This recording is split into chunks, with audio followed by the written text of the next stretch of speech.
નમસ્કાર દોસ્તો, 2 મહિના પહેલા એક વિચાર હતો વિદ્યાર્થી દત્તક યોજના. માતા પિતા વિહોણા બાળકોને શૈક્ષણિક કીટ આપી એમને પ્રોત્સાહિત કરવાનો અમારી આ યોજના હતી. અને આ યોજનાની અંદર 730 બાળકો નોંધાયા, જેમાં જૂન 2024માં 418 બાળકો સુધી વિદ્યાર્થી દત્તક યોજના હેઠળ અમે શૈક્ષણિક કીટ પહોંચાડી શક્યા છે. બાકીના જે બાળકો છે એમના માટે પણ આયોજન થઈ ગયું છે.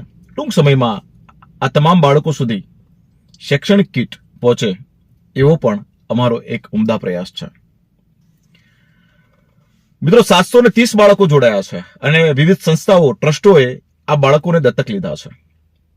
એક પણ પૈસો અમે હાથ ઉપર લીધા વગર માત્ર મધ્યસ્થી દ્વારા આ બાળકો સુધી આ લાભ પહોંચાડી શક્યા છે. કહેવાનો આશય એ છે મિત્રો કે આપણે શું કરી શકીએ.